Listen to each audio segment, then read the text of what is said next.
Hey, you guys, welcome to another episode of Chaotic Comic Book Cover Displays and More with Friends. And I got most of my main men today. This is freaking awesome. We got Easy Comic Reader. He's back. He's back for the attack. Back And, to the yeah, man, you've been for busy. a little bit. Yeah, so happy you're here, man. Just missing everybody. Yeah, cool. We got Rob, Cheap Comic Collector. So happy you're here too, my friend. You know, hope everything's well in Florida. Hey guys, Zodiac, Fanboy Prime, nice to see you. Yep. Yeah. And we got Will, Cupo Comics. And right now he's getting a bite to eat, but he's with us. And I'm very happy Will's here. So what I'm going to do is I'm going to start it off. And I want to say hi to people who jumped in the chat already, which is Zodiac. Thanks for being here, bro. Fanboy Prime says, hey, everyone. Okay. Thanks. Hey, thanks anyway, dude. Thanks for saying hi. You know? And we got Jacob, man, that just jumped in. What up, Jacob? What up? Hey, Jacob. So, yeah, here we go. So we'll start it off with an older comic here. It's 1982, so it's not that old. I thought it was, but it's according to the shows I watch, that's vintage. Oh yeah. Lost in Space 50. Ooh. I'm gonna go big for a little bit here. Lost in Space. Look at this wonderful cover. I think I got this at a half price. That's cool. Yeah. Dang you and your half price. Well, the inside artwork is your standard kind of like cartoon type artwork of the time, Saturday morning cartoon type stuff, right? Oh yeah. But yeah. I'll definitely it might have been a cover grab. I don't know if I'll read it, but it's pretty dang cool.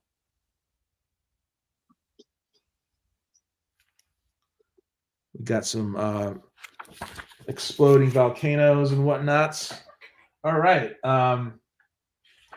We'll do a Marvel here. 1974. Doctor Strange, #5. You know, I got a bunch of these in the back issue area. We got a Silver Dagger appearance. Yeah. Is this a Brunner cover? Frank Brunner? Probably, right? But yeah, dude. Oh, yeah. Wow. Higgy pops in chat. Hey, Higgy. I love this. What up, Big Jim? Appreciate you, man. Look at this. Wow. You got to freaking love that. We got Easy back. Higgy, what do you think of that, bro? Yeah, Higgy contacted me yesterday. He goes, "Are you still there?" And I go, "Yeah, brother, I'm here. I'm just Then I tell him what was going on, man. So main man Mike. Yeah, I gotta love that, Frank Brunner. We got a Fantastic Four here, but we've got 1985 by Eclipse Comics. Saber 13. We got a Filthy 50 center stamp right there. It's a cool cover though. Look at that. I don't know why you want to take those off, man. I'm gonna try on some of them. If they're like kind of beat up and stuff, I'm just gonna keep them on, you know. But yeah. Thank you, Zodiac. I think I can see the chat on. I love the colors. That is that supposed to be Jimi Hendrix? I've always wondered. I don't know. I just watched it. Yeah, I know. I just watched the documentary on Jimmy, and it was awesome. He was a true genius, man. Just awesome. He had to keep moving. He finally got famous first in England. Yes. Yeah, he had to keep moving. He was too good. People were getting jealous. They weren't even appreciating him until the guys in the UK who it hurt him. And Eric Clapton tried playing with him and just walked off the stage. I love stories like that. You can do it. All right. Here in Texas, we worship Stevie Ray Vaughan the same way. I got a story about that. Right. I was at a bar, and it was only me and the owner and this other guy, and I was sitting there listening to a live performance of Jimi Hendrix. Here we got 1976, Doctor Strange, 74. And I was enjoying it. I couldn't believe it because, of course, there is no guitar pedals. It's just Jimmy making these, and it was incredible tones. And I was really admiring it. And this guy is like, yeah, isn't that really something? That's really good, isn't it? Well, let's check out this other one. This guy's great too. And he put on Stevie Ray Vaughan. And it was good and it was cool and everything, but I was really in the moment with Jimmy, So that's the story I want to tell. But yeah, we'll do the Doctor Strange here. Look at this. Shout out to Library 88. What's going on, buddy? Comics Embrace. Hello. Yeah, I'm gonna say hi to our friends. Who wants to go next? I'll go. You'll go? Into it, yeah. Yeah, let Easy go again, Ben here. Yeah, I got the cheater readers on. I'm ready to go, baby. So happy you're here, Mike. So freaking awesome. It's good to see everybody. I think I can see the chat, but I don't know. Anyway, my mind's a mush right now, but it's good to be back, y'all. It's good to be back. Yeah, it's good to have you. I'm gonna start off with a trade AOK with PSG. Psychokinetic spark gun. Yeah, so what up, Jeff? Thanks for being here. And I do appreciate these. And the first thing he pulled, Conan. You're going big. Going big right there. Now, dude, let me tell you right now. This is from the new Titan series, right? Yep. Every time I go to my comic shop, I'm out. I said, boy, I think you're selling them to the same dude. And it's that a hot series. Yeah. Thank you. What's up? I found that for 50 cents. You see that, man? Shoot, that's gonna stay. I don't know about you, brother, but these are my PSG collection. Cool. All right. And then you sent me this beauty right here, issue number 3. By the way, yeah, this is the what do you call these?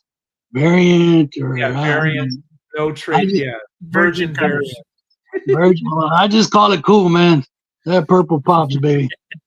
Heck yeah. What up, Danielle? Then you got me number 7, same series. Yeah, dude. Oh, easy gonna put my face on a milk carton. I know you love Conan. Oh yeah, dude. Just as much as Higgy. One of these days I'm gonna have to. Now Higgy, He's gonna put your picture on a milk carton. Yeah. Don't send me home. They're gonna know who I am either. Then we get to the real deal, old school, baby. There's Conan number 83. Right? Nice. I should be opening these up. God dang it, I keep forgetting about that. You do what you gotta do. Do what you want. Man. Do whatever you want. Shout out to the best ad ever. Yeah, I remember those ads. Oh yeah. But look at this, y'all. Look at this. Yeah. Days I'll be able to sit down and read these again. Yeah, you're working on your Conan, dude. Yes, and these are the ones that you sent me from the Marvel. Yeah, bro. Awesome. I was gonna say now, I think he's got the whole run except for maybe number 1. I think he does. Look at that. Talking about that purple. Yeah. Right. Let's see.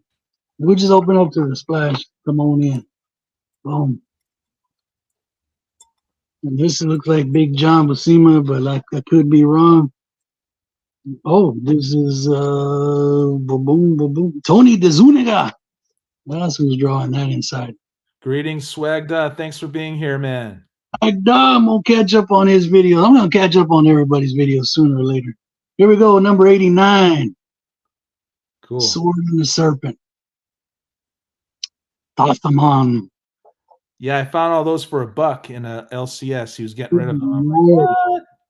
Where is this comic shop and why ain't it in Texas? Oh, it was in Seattle, Danger Room. I have my theory about why Florida guys, Rob, talking to you, can get all the good comic books right after the New York boys. My theory is all the people that migrate for the summer or whatever, the winter, and go vacation. You know, they bring some of their books and they just stayed in Florida. So that's just my little observation. What number is this? Number 93. Yeah, it could be. Because I always used to think that about being like up where Higgy is around, you know, in that area, everywhere from Pennsylvania up to New York. It seems like they're just flooded with cool stuff. well, that's where they were made. And then those guys, when they retired, brought them down south to you. And then eventually they made their way over to me, but not all of them. All right, brother, we're going with 94. Nice. Battling them lions. We'll keep, awesome. I'll put my finger all over everything. That stuff will come back to me. You know what I mean? That's the way I see it, you know? Will's in the chat. Meatwad number 1. What up, dude? The one. Thank you. Will's back in the chat. What up, Will? Back with us. The main man, Will. You go number 104, breaking the 100 barrier. Yeah, dude. I'm so happy I got these on the cheap. Oh, dude, I'm happy. I mean, look at how and when I find stuff on the cheap, you guys, I want to spread the love. You know, it's ridiculous to have these lost women. Conan's lost women. All right. And then we got another Titan, number 6. Bam. Nice. Why does that look like a heavy metal? Oh, you know, he's belting out the maiden over there. Yes, right, sometimes I have Roger here too, Metarog. Yeah, but yeah, it's the 4 main guys right now. All right, so I'm gonna end with 2 more, right? I won't take up all the time. But I don't know how you know this. I don't know how this happens, but the remainder of the books, dude. Okay. I remember stuff you tell me too. Don't forget. No, I've never said this one to anybody. Slash Prime. And for some reason, dude, I was looking at it and I was like, dang, it looks kind of cool. And here it is right here. Yeah. This is number 4 of 6. Saw that for 50 cents. Said, yep. I actually thought of you.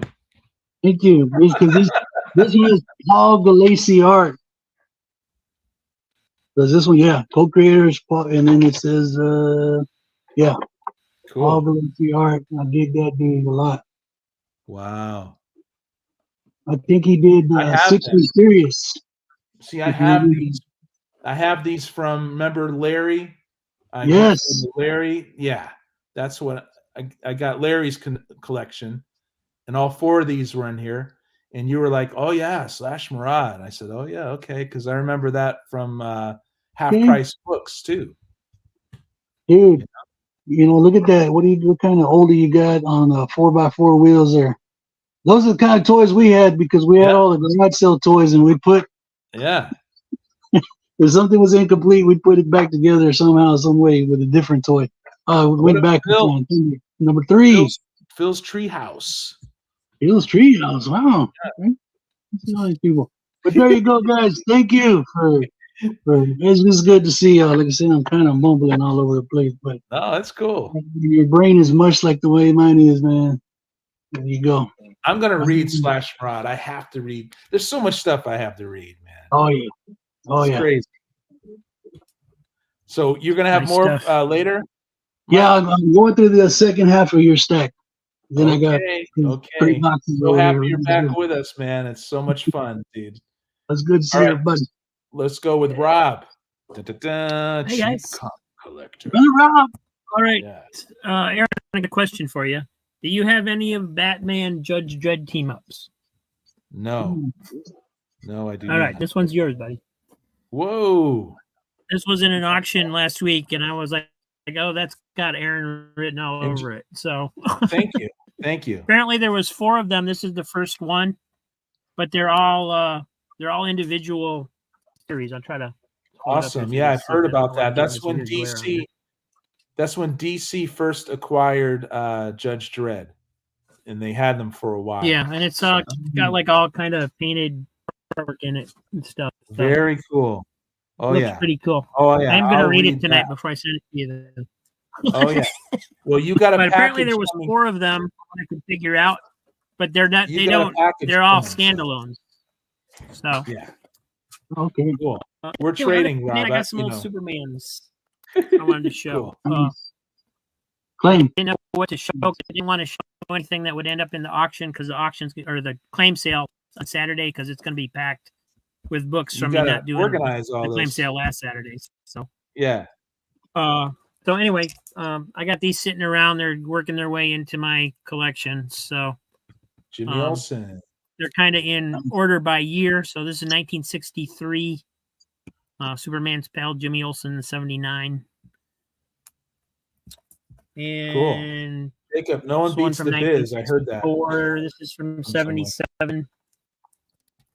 That's actual Colossal Boy's costume from the Legion of Superheroes that he's wearing. I guess they were too lazy to design a new costume for him or something. Oh, Swag says you got a package. You got a package coming from him too. Number 78 from 64. Nice. I got a package coming from Swagda. I do. Cool. Yeah. Here's 65, 1982. You got a package from me and one from Swagda now. Yeah, we're doing a trade. And then Nice. I got one coming from Josh too. He always does these huge trades. Yeah, I'm number trading with Josh 89 too. 1965. Cool. And 1966, number 91, got the checkerboard top. Unfortunately, somebody put a great big stamp right here. I don't understand why. I mean, I know they're, they use bookstores. You'd think they'd know better than to stick a stamp right in the middle of the cover. Yeah. They don't want all to used to do. They don't. They don't know better. They want them back. Number 98. The Bride of Jungle Jimmy. He's gonna marry that monkey. Nice. 1967, number 101. Those look cool. 102. They're fun stories. Yeah. There's 103. Not that I've read all of them, but I've read enough of them to know they're fun. 105. Yeah, this was just a step that I had on top of the boxes, getting ready to file them away. So you're holding on. You're holding on to these, right, Rob? Yeah. These are all ones that I've been dating. I'm still going through my original collection, getting the date stickers on all of them. Nice. It's 1968, 111. Now you collect comics and you organize them per year, don't you? Yeah. Partially because I want to, when I start reading through all of them, I want to go in order. But also what I'm finding is it's fun to compare the publishers. Like when Marvel first started doing like comics in the 60s and 70s, when they were on fire. And you can look at the DCs that came out at the same time. Yeah. And you can see why Marvel just took off because they were so far above anything DC was doing. And then a few years later, you can see when DC decided they needed to be hip, so they hired Neil Adams and like that to come in and do covers and stuff, And so it's neat to see the progression and just the comparison of, like even like in the 60s and 70s, even Harvey was doing monster covers on Richie Rich, so it's just fun to see some of that. Sure. Yeah, and that brought me up to 1969. I'll do the 70s next round. Okay. All right. So I'm good. Cool. Those are beautiful, man. Okay. But yeah, I like seeing that history. Yeah. That's in that good comparison too, and plus that continuity from Marvel, or whatever, you could easily jump over. It's close, in the same box or whatever. Will, it's new comic book day. Comic book day, Will. School us. School us, man. What is going on? Fresh out the bag. Wow. Still got the receipt right on top. Well, didn't mean to say, hey, pull out the new stuff, do whatever you want, But it is new comic book day. Yeah. So Saturday, actually, I have to go to a wedding. So my comic shop was doing 30% on comics in the comic bin on Thursday. So I went and grabbed a couple of comics out of the bin. Nothing too spectacular. We got some XMen books here. But first off, we got Uncanny X-Men number 333. Cool. So this was $250. So not a filthy 50 center. Yeah, but it's nice and clean, right? It is a clean copy, yeah. Yeah. Bagged and boarded. So I paid an that's extra half the $2 for battle. the bag and board. Yeah, that's half the battle. So no Yeah. free comic book day for you, huh? Will, you're busy? Yeah, I'll be at a wedding, but my LCS guy is going to pull some of the books for me and put them in my my pull box. Oh, So that's a some of the pal. free ones. Yeah, so this guy's $250. First appearance of Bastion was in this book, so it's a minor key, but it was 30% off. So what is that? 60 plus 15, 20. Came out to like $1. Is that you're doing math or something like that? That's you're doing math face. Trying to do math real quick. And then we got from the X-Men series. This is a Andy Kubert cover. This is X-Men number 52. And this has the first cameo appearance of Bastion. So we got the first full and the first cameo. Cool. Yeah, so we picked these up. This one came out to $2 and I'm not doing the math. Almost $3. All right. So then those were back issue bins I picked up. Now it's on to the new stuff. And now, we're on to the new stuff. Anyway, if your comic shop gets these, and they usually get them or they pay a relatively low price for these are the previews. So, it tells you about what's coming out. I think I showed some off last week. But this one, this week's one, right, with X-Men number 1, has some black and white ink covers of X-Men number 1 that's coming out. Oh, okay. So you're getting some X-Men number 1, black and white. Wow, art, beautiful. Interior art. Yeah, so it's looking like it might be a nice, good book. There's no word bubbles or anything, so this is probably some of the early art. Who's the creative team on the X-Men number 1? Who is it? It's somebody out there knows. I haven't been paying too much attention. This says Jed McKay and Ryan Stegman. Really? On the cover, but I don't think that's who the creative team is. Because I didn't think it was. I would. No, it is. Wow. It's Jed McKay and Ryan Stegman. I might jump in for that. Yeah. So Stegman is great, and McKay, you never know. Yeah, right. With a great artist, So that's the. I'm guessing that's the cover to issue number 1. So you got Cyclops. Cyclops looks a little young there. I think a lot of the X-Men are a little. Are they back to basics? Yeah, you got Juggernaut in the back. I don't know if anybody's seen that. He's got the big X on his helmet. He's not a mutant, though. What's going on here? I guess he's Professor X's brother, right? Whatever. Yeah, brother or something like that. Right. Then you got the DC version, DC Connect.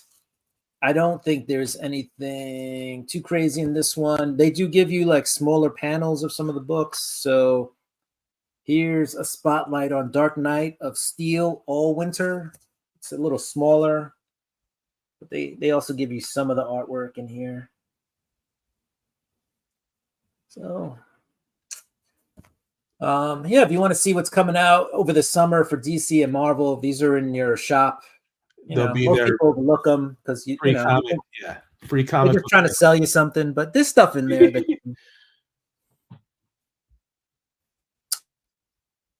We got House of Brainiac #1. This is House of Brainiac special #1. There were a lot of DC annuals that came out this week. This was not labeled an annual, but it kind of fits in the same category. It probably should have just been like a Superman annual. But yeah, this says 2.5 on top. So we already had Superman and then Action Comics had part 1 and part 2. So this kind of fits somewhere after that. With connecting covers, right? Yeah. So, which is pretty cool. So they're trying to bring all the Superman titles kind of together in one story, which is, it's cool. You know, they have all these creative teams now working together. So that's pretty dope. Moving on, we got the Incredible Hulk #12. I've been telling people that this is a really good horror series, you know, a little bit different than Al Ewing's version, because Al Ewing was more of a body horror, body morph kind of book. This one is a little different, though. As I say that, you do have the Hulk going through some metamorphosis. Yeah, right. What up, Cody? Dr. Voodoo, I believe. Thanks for being here, Cody. What's up, Cody? Where'd you get that? All right. At the LCS. But you do have Dr. Voodoo is in this issue. So we've had a lot of horror stuff going on, and now we're getting a little bit of the occult. And then it's been a lot of the occult, actually. And the main artist is I forgot. Nick Klein. And Nick Klein. I guess it's very strong when Nick Klein's on the art duties there. Yeah, it is. You can tell I'm not reading my modern books.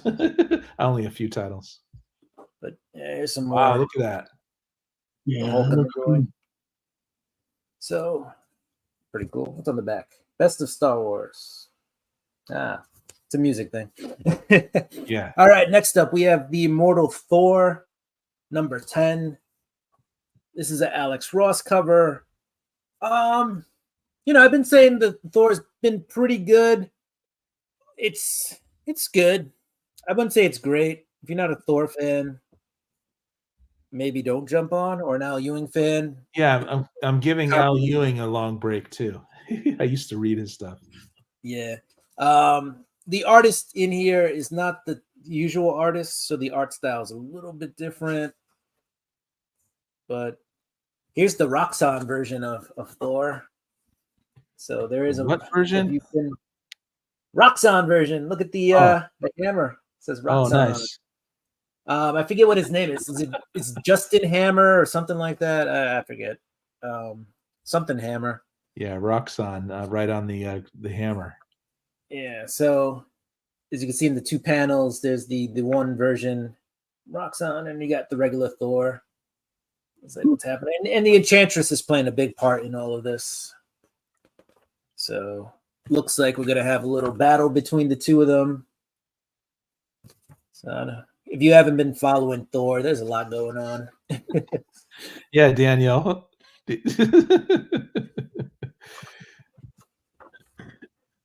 Yeah, it's something.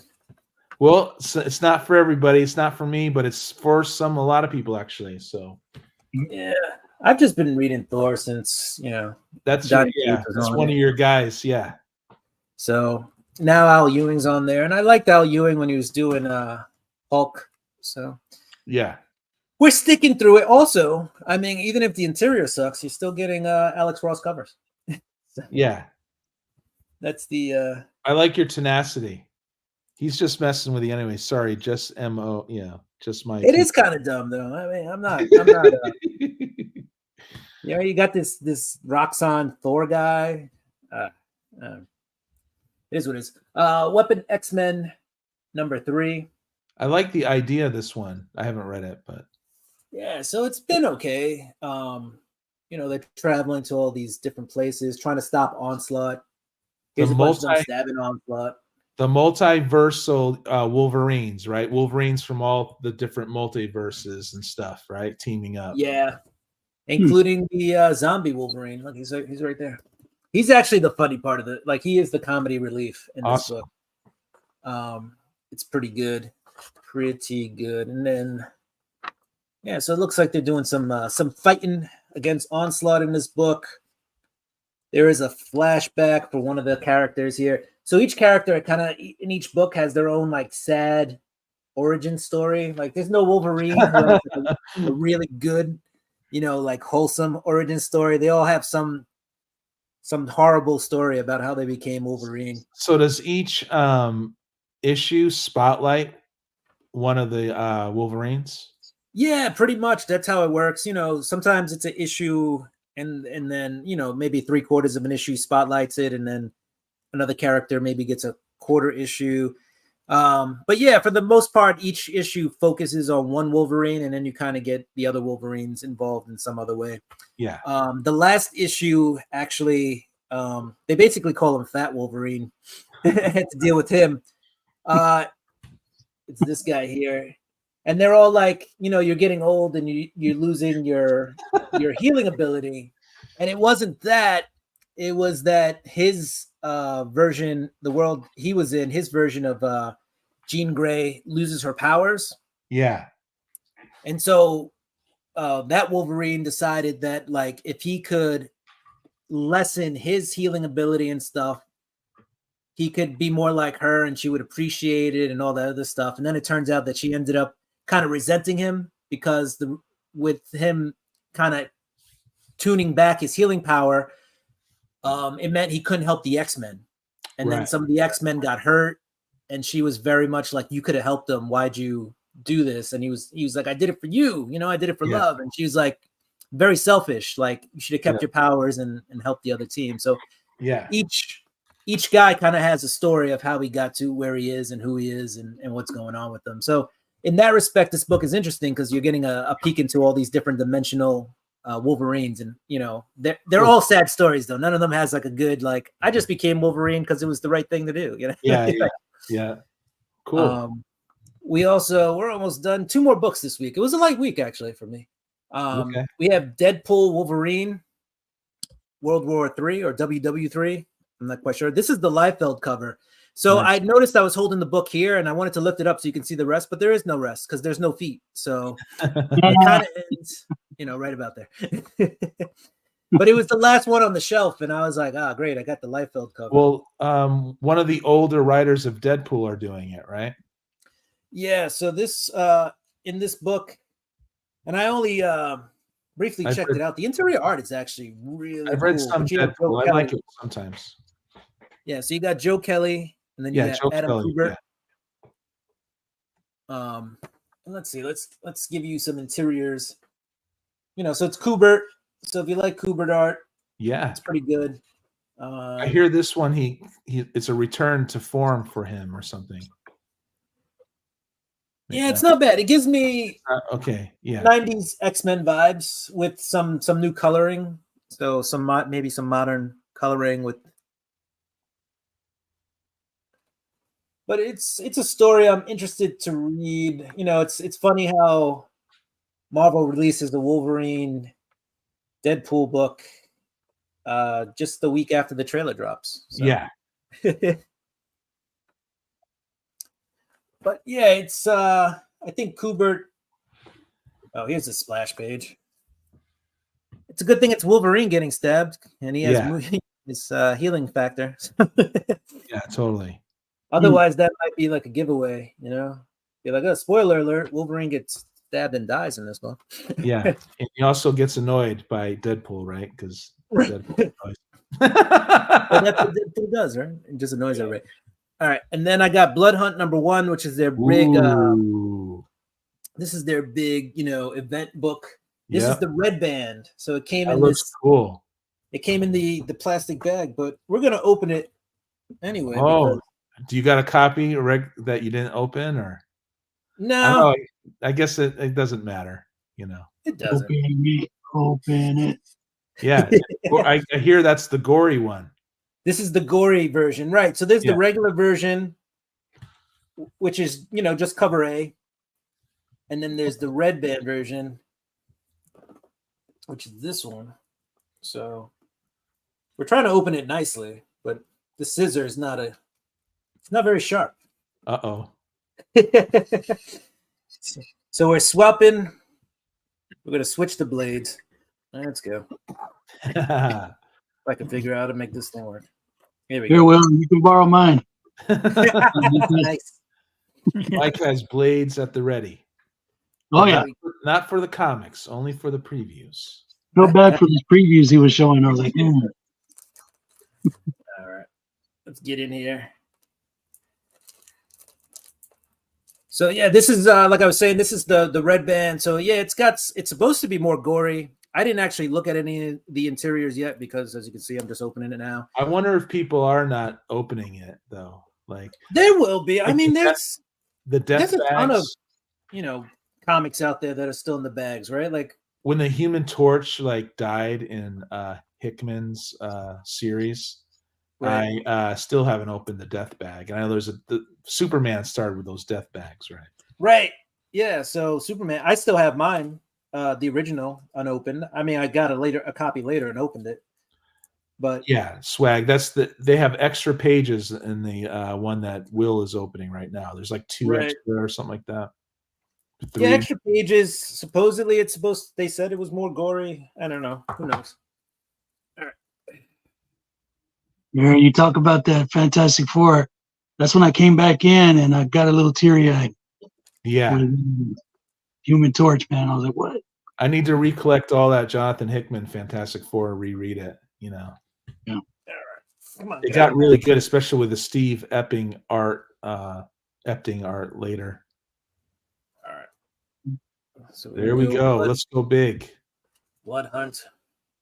Blood Hunt. Big event comic. Let's see. Yeah, Z, I didn't. Yeah, it's still in there. I don't know. Maybe I should take it out of the poly bag or whatever, but I do have the what do you call it?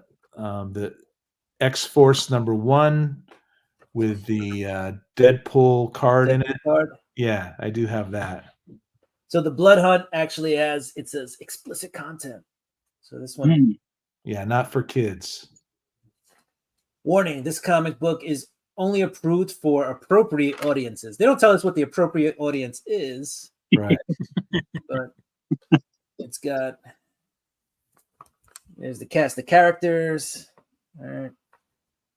So you got Scarlet Witch, Iron Man, Thor, Captain Marvel, Black Panther, Vision, and Captain America, who make up the Avengers, happening in the Avengers comic right now. Then you got the Midnight Mission, right? So that should be Hunter's Moon and Tigra.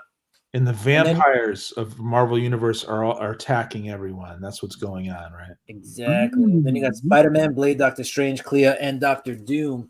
And Dracula's in this book. So Dracula makes an appearance, apparently.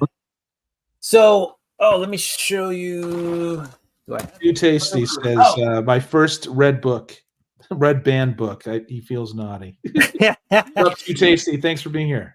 Too Tasty to announce. What's up? So they gave away these today too at the local comic shop. So they gave away these teeth. Cool. And it says Blood Hunt #1.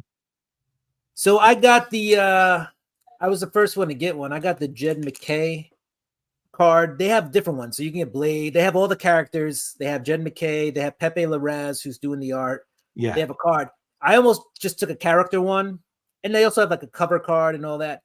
I took Jed McKay because I was like, how fun would this be to go to a con and just be like, can you sign my my vampire teeth card? So that's cool. Man. I like that. Yeah, that's kind of why I kept it. See what kind of what up, Kendall Kid? Conversation will come out of that. So and I like Pepe Larraz. His art's. Yeah, I like the artist too.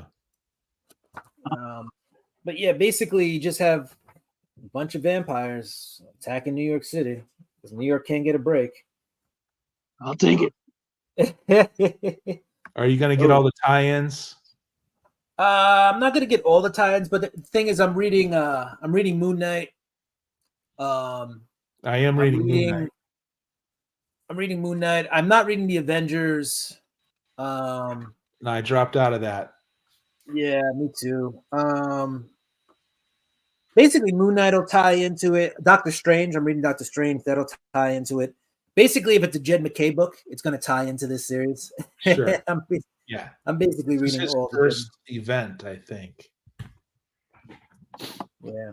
So all right, I just saw. I don't want to give away too much, but there was a character who just got punched through in this gore, but I don't want to, ruin that for you. So you guys will have to read No and see. spoilers on the first day. That's a no-no, isn't it? Yeah. So we got Blade. We got Doctor Strange there. Let's see. Oh, never mind. I'm going to skip that page. Here's some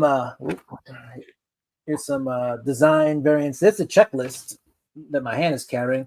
There will be a free comic book day, Blood Hunt XMen #1. Okay. So that'll. I'll probably nab that. I think I'm going out on free comic book day. Just do it. Yeah. Do it to it. Here's the next cover.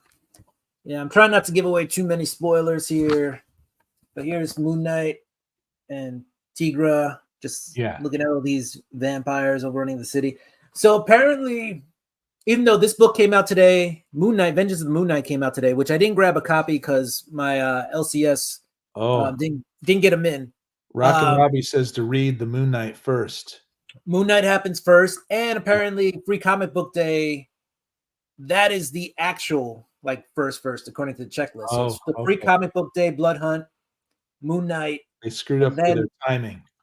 Yeah, and then this is the very first Blood Hunt,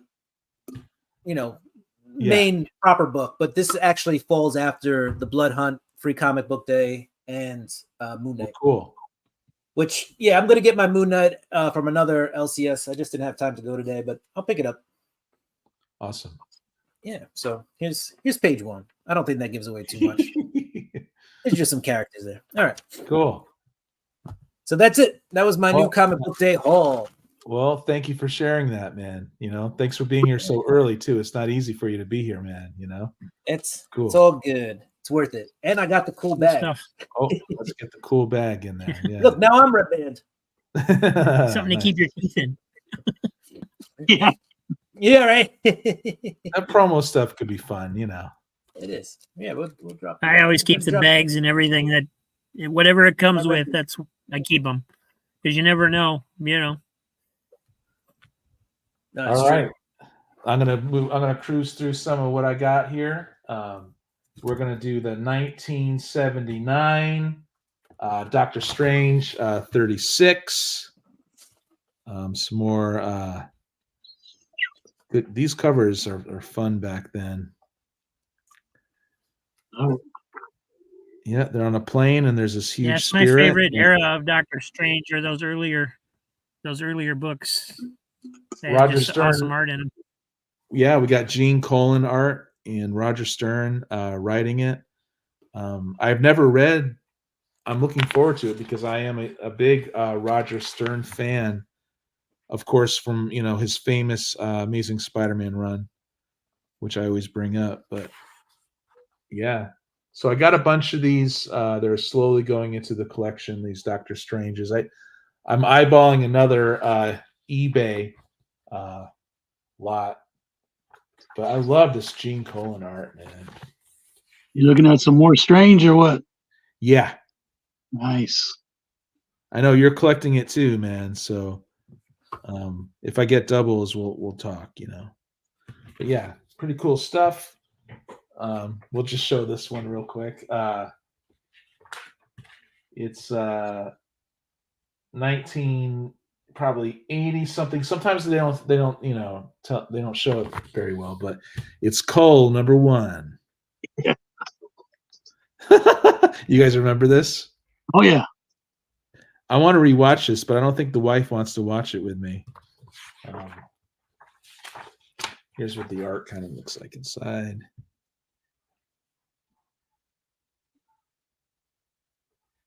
How many did I have? 1 or 2 issues? I can't remember. The art, so it's your kind of your typical 80s maybe, but it's fun enough. So yeah, I think I got that from Dave. Okay, we're gonna go with an older comic here. 19 once again, I can't really see here. 1968. Silver Age, Fantastic Four, #80. Here, I'll pass you my glasses. Yeah, I'm gonna need some glasses eventually. But that's looking pretty good to me. I got this at the LCS. It's got some good Kirby. Yeah, dude. Look at that. It's freaking awesome. Stan Lee and Jack Kirby. Yeah. I'm after all of these. You know, I first get the reprints first, you know. But you know, I'll take whatever originals come my way, you know. Yeah, let's look at. You gotta love his monsters, man. Tumazuma. It looks like a character, He-Man. I can't remember that thing's name, Leechor or something like that. Yeah, I remember that. I remember the He-Man toys. That's like one of the last toys I had actually when He-Man was coming out with in that Castle Grayskull and all that. It kind of reminds me of one of the Masters of the Universe with a rotating head and whatnot. We'll do this one. 1981. Jonah Hex. 55. It's you, Mike, that's getting me interested in Jonah Hex. I guess he it's not only just Western stuff, it's weird horror and sci-fi and all kinds of stuff, you know. So oh, he's just a vigilante. He's gonna go to town just whooping, you know what? I guess there's some runs that are as strange as X-Files too. I should try to do my research and figure out which ones they are, but I don't mind reading. And you could find this stuff easy too, thankfully. If you can find those easy, send some my way because I can't find them hardly at all. You can't find them, huh? Okay. Yeah, see. That's interesting. That's cool. Once I got in that a while. on the sheet. I think I saw this on your latest one, like Eclipse Comics, indies from the 80s, 1983, DNA Agents #6. Rob, I think you featured this on or something close to. I don't know if it was this exact issue, but it was that issue. But I collect anything Eclipse Comics pretty much. If I could, you know, I should start zeroing in on certain things, but I love it. I love the paper. I love the art. Pretty cool. All right, who's up next? I'll go. I'm gonna go through the second half of our trade / AOK, brother. Okay, cool. Okay. All right, so. All right, here we go. Let's get Mike in there. You sent over a couple of issues of Semper Fi. Yeah, dude. I know you love your military and war comics. You know? Yeah, my dad served Vietnam. Yeah. Marine Corps. So I remember he wasn't a comic reader whatsoever. And I think I remember seeing him getting some of these. I was like, whoa, what? Dad's by. Well, let me tell you about Marine Corps, growing up with a father in Marine Corps. Saturday mornings, first thing, 5 o'clock in the morning, the Marine battle hymn. Wake everybody up. Wow. And immediately following that, he would play Elvis Presley live, his last live albums. Wow. It was like a Saturday tradition. He's like, get up. I was like, come on, Pop. But he's probably happy to be home and all that stuff. You know, it's cool, man. You had lots of music around you too, you know. Always had music going around. Here we go. Got Andy Kubert art. Oh, Will was talking about Kubert, recent stuff. Yeah. So you sent me number 3 and number 5, and it's a filthy. It's a filthy 50 center. I love it. That's Jacob, thanks. There we go. So yeah, I think they tried to do more of a realistic rendition at that time. Yeah, exactly. especially the 80s, realized what happened. You know, it took America a while to realize that, but yeah. Well, There you go, dude. This comic took me a while, brother. Out. Yeah. I think I'm lacking 2 and 3. So and you I've got need that one. Yeah. So I mean, now I'm down to 2 and 3. I've got all the War Shaman, and there's also I think it's called Swords of Texas. Okay. Yeah. So I've got all my scouts just about. I love Manuel Santana. I love that character. Yeah. I read the first 4 issues of the Scout so far. Him and the shrooms and seeing all the seeing these people for the demons that they are. Yeah. And then you sent over Planetary number 19. Yeah, dude. I don't know if you had that or not. No, I do not. I do not. I read the digital, and I've got number 1, thanks to you. Yeah. And you're adding some more to these to me. So yeah. So those are like one-shot stories. I read the first 12 and I stopped. I want to reread them because I really want them to soak in before I go forward, you know. But Planetary is awesome, you guys. If you see this on the cheap, definitely pick it up. Warren Ellis, John Cassidy art. It was groundbreaking comic books in like 2000. Do you remember a show a while back called Fringe? Yeah. Yeah, dude. Every once in a while, it reminds me of Fringe a little bit. Yeah. I wish you get some good old Eagle Comics. Yeah, dude. Robo Hunter. Yeah. Eagle Comics, dude. I'll have to share ones I have, and maybe I have a double of what you might open that up, man. Ian Gibson art. I freaking love it. You ever come across this over there? Beowulf. Okay. You got money in the bank with me, brother. Awesome. So nice. Sam Slade. Sam Slade is awesome, and that's a great story. Him going to that planet, him age reversing, and his pilot age reversed to a. Oh, am I spoiled? I can't do this. Do you? What am I doing? Hey, my mind's mush right now. Spoiling the story. I'll read a book and forget I read it. Here we go. That's why you have narrowed the search down for this title right here. Nice, Warp. I'm looking for warps too, but I know you kept saying warp, and I'm like, okay, I think I got some warps that he doesn't have.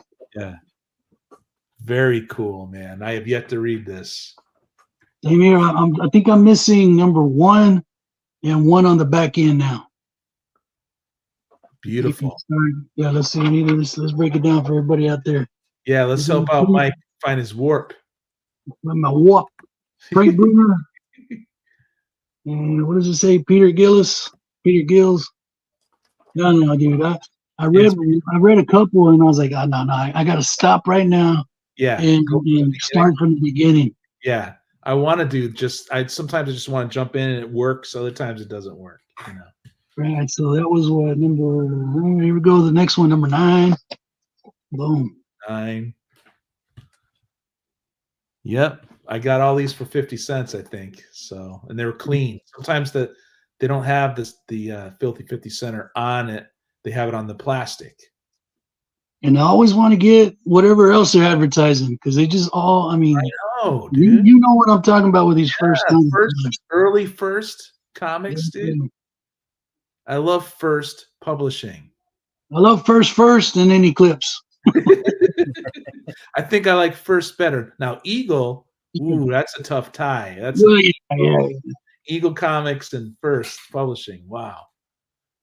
Yeah, dude. You could get this stuff, you guys. Whoever's watching this, you could find it. Well, wait till we finish our runs. Number 11. Nah, but I had to share this with everybody, man. Almost looks like a Kill Raven. Well, I knew you would like this bunch that I sent to you, and I'm going to make sure, we're not going to do the blind trading so much, you and I. I'll surprise you with stuff once in a while, but beautiful. I love it. Always try to throw in a little extra there. Here we go. And then finally, number 15. Right? Yeah. So I think on the back, I think it was, because what did it go to, like 19 issues? Thank you, Z. Appreciate you, man. I don't know. I think it was a pretty low run. Yeah, look at that beautiful stuff right there. They're Look at those awesome. ankles. Highly imaginative stuff there. I think these were the guys that were brought up on the early days of comics, and then they had their shot, and they put all in. And then the Right, direct market opened, and they were like, heck yeah, we could go in here and do this ourselves, you know? We don't need the big two. I'm going to dip into my first box just a little bit, and I got to share some weird war tales. Yes, dude.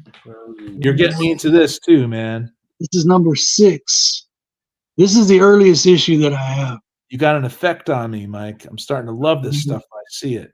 Yo, bro, I mean, it's like reading horror comics. You dive into them, and then after a while, you got to kind of stop because it's psychologically, it's like, what am I reading? Yeah. But those covers are tight, bro. Tell you, man, I got my eye on logo. one. I mean, just the logo, all the line work that's inside yeah. weird. You know, instead of it just being a normal title, you know, they put that extra effort into it. I love details like that. I love that too, man. These guys worked, you know. You pick it up, and then you get about 3 or 4 stories in each one. Very cool. I don't think that's GI Robot, or it might be an early. I know Jeff Johns brings in the classic stuff, you know. Let's see, Frank Thorne art. Nice. You and Higgy Pop. Higgy Pop gets me into Frank Thorne too, you know. I was kind of ignorant about some stuff. So that was 6. Here's number 7. And dude, these, I mean, for somebody like me, skulls and all that. Yeah. Boom. Yeah, I see a lot of these in Danger Room too. Don't tell me they're in the 50 cent pile.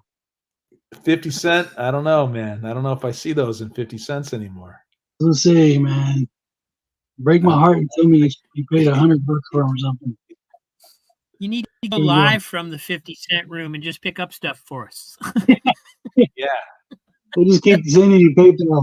Boom, boom, boom. What's my tab? Yeah. There you go. Phil's Treehouse says, nice old DC. Nice old DC. And here's number 10. This one's still in the bag. Yep. This is now starting to look like your House of Mystery, stuff like that. Yeah. Look at that. I love it when you guys hold it right up to the camera like that. Yeah. Let me yank it out. Let me pop some popcorn. Jacob says, I collect Weird War Joe Kubert covers. And he's going to do a lot of these, man. I don't think this one. This one may be a Neil Adams. I don't know. I don't know. People are catching on, though. Those things are slowly disappearing. Well, I think they hit because of some movie or a TV show or something, but because it was hard enough to find these before that announcement. Yeah. And now you find them, but you're paying triple what you would normally get them for. Well, it's all supply and demand. It all comes down to it. Yeah. I think the ones that get them, they hold on to them. Let's see. You got boom, boom. Art by QR. Who the heck is QR? I don't know, but Jacob says something here. He says Luis Domin does a whole bunch of the covers. Yeah. Cool. According to this, you died 3 weeks ago. I did too. Weird ghost stories. This does seep into your consciousness after you read a bunch, right? Oh yeah. Look at that. And this one is number 11. So this summer you're going to organize your comics, huh, Mike? No, actually, I like I said, every morning I'll get a stack. Now they're almost together, and I got to put them together. If that makes any sense, because I might have Captain America in that box, and then down the road I might have another. Yeah, but they're getting organized. Yeah. organization isn't finely tuned, but you got them separated. I got them separated enough a little bit. Yeah. But there you go, guys. And I got a few more here, man. Okay, let's do it. That's Nick man. Card. That's Nick Card on that 11. Yeah, it's nice having guys. You just get on this 11 too. Yeah. If you're interested. Ooh. Yeah, I'm interested. Yeah. Oh yeah, so these are my favorites, right? This Dog and I are playing Weird War Tales number 14. I dig it. And then we got some voodoo doll action going on here. So this one says number 16. Apparently I paid $6 for this one. That's unheard of. Well, a lot of half price day. Yeah, a little voodoo doll there. Yeah. A lot of your connection, you got a whole bunch before the boom, right? Before everybody wanted some stuff, right? Because nobody wanted these. Yeah. Nobody wanted these. Yeah. We'll take them. Yeah. Yeah. And this one's out of order, but boom. You got a stick on the cover. Wow. Creature this is a Creature Commando. Yeah. Yeah, people love their Creature Commandos now. Yep. There you go, brother. Cool. Loves that stuff. All right. This is great. All right. Who's next? Rob, are you up? Yep. Okay. Thank you, Mike. That was great. I was going to see if I could share this. I was going to see if I could share this screen real quick. I don't know if this works, with what we're doing or not. Oh, okay. But we were talking about Alex Ross a little while ago. Yeah. And can you guys see that? Oops. Let me see. I'll add it. I think I have to add it. I don't know if it'll let me show it or not.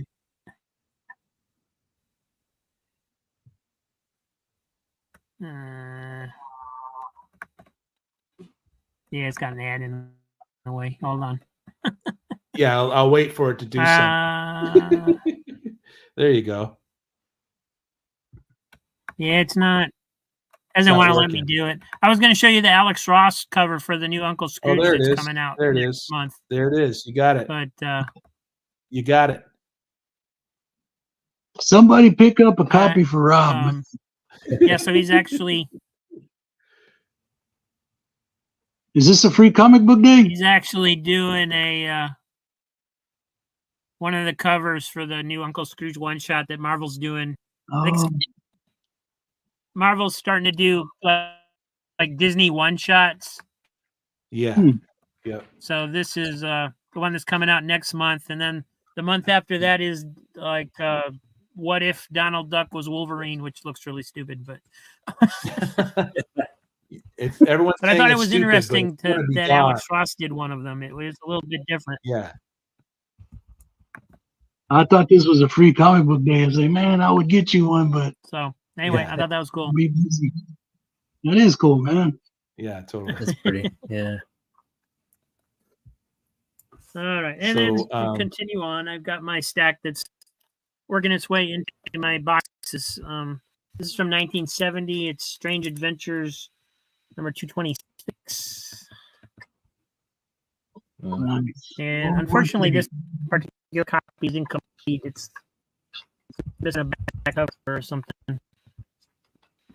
But still cool. And got Superman number 230, 1970, 15-cent cover. Cool. Clark Kent's got a machine gun. Nice. Lois Lane 101, also from 1970.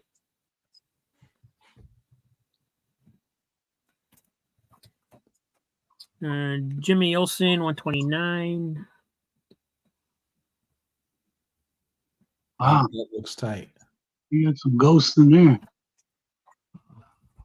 Is that Neil another Adams? Strange Adventures number 230 from 1971, kind of the same format of a cover. Yeah.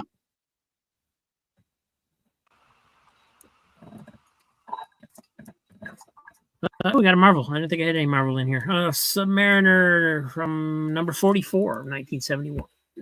Is this just a random pull from your books? That looks tight. I like that. These are the ones that are sitting on top of my short boxes, getting ready to go into them.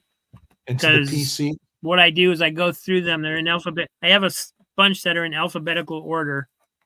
And I go in, put this little date stamp on them so I can get them organized by date. Yeah. And then instead of like filing every single one, I'll stack them up on top of that stack of boxes until there's enough to make it worth my while digging into them. Those are great covers, man. So these are just sitting there waiting to go into, because I was trying to figure out what to show today. Because I didn't want to show any of the new stuff, because I didn't want to put any more stuff into the claim sale for Saturday, because we're already going through over 2 long boxes on Saturdays, so I didn't want to add any more time to it. I gotta time that out, because I know I'm gonna be out the door for Free Comic Book Day. It takes me 40 minutes to get to a shop, so I don't know how I'm gonna deal that. Yeah, I don't actually expect anybody to show up. No, I think people will. You'll be surprised. 1971, Jimmy Olsen, 137. Jack Kirby. Just claim and drive. I did one day. Kendall Kid claims the Submariner, just so you know. Kendall, what's up, man? Superboy 185, 1972. This one was in really rough shape. I think I actually laminated the cover on this one, because the cover was so bad over here. Wow. That's pretty. It's a cool cover.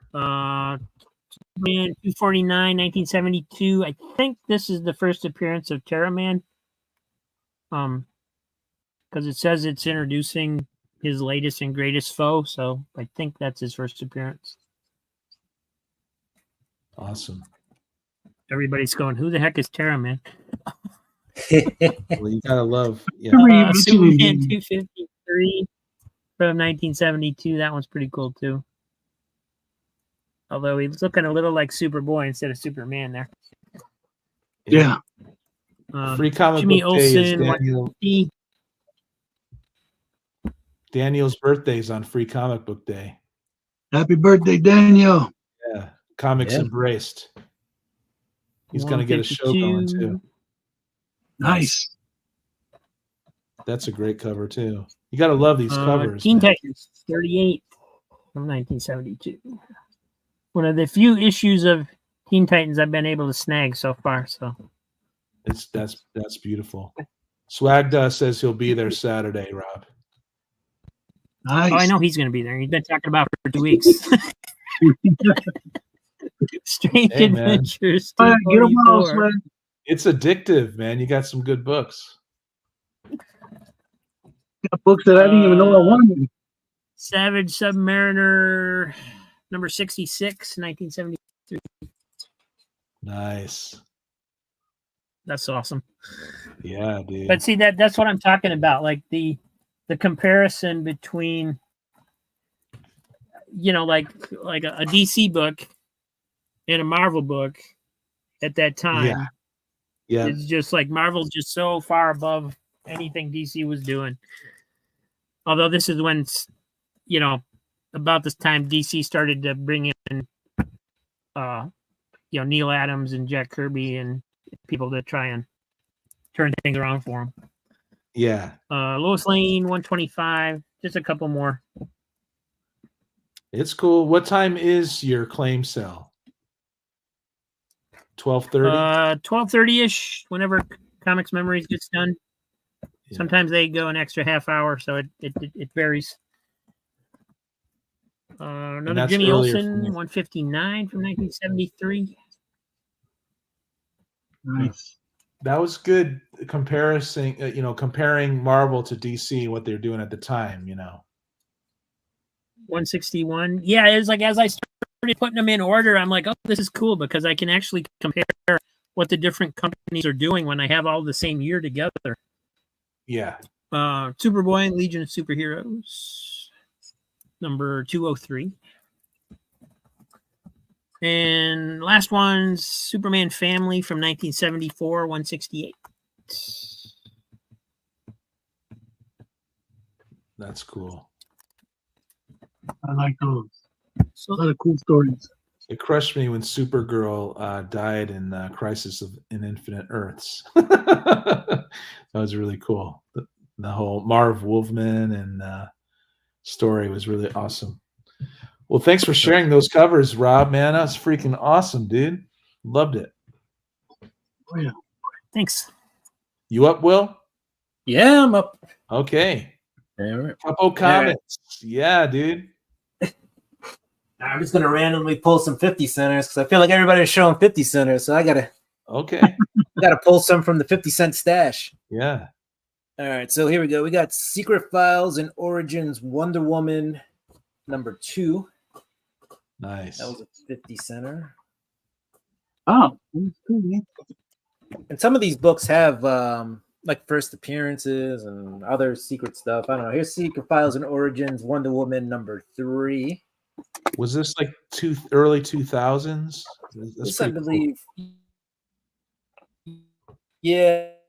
Yeah, this is they carry a $4.95 price tag. So back then that was pretty. Yeah, but this is 2002. Cool. But I'm interested it's in pretty DC. cool. I guess I should what's show happening some interiors. What am I doing? These are out of the now. bag. Do what you gotta do, dude. Yeah, let's see. What do we got here? Let's see. Let's show some artwork.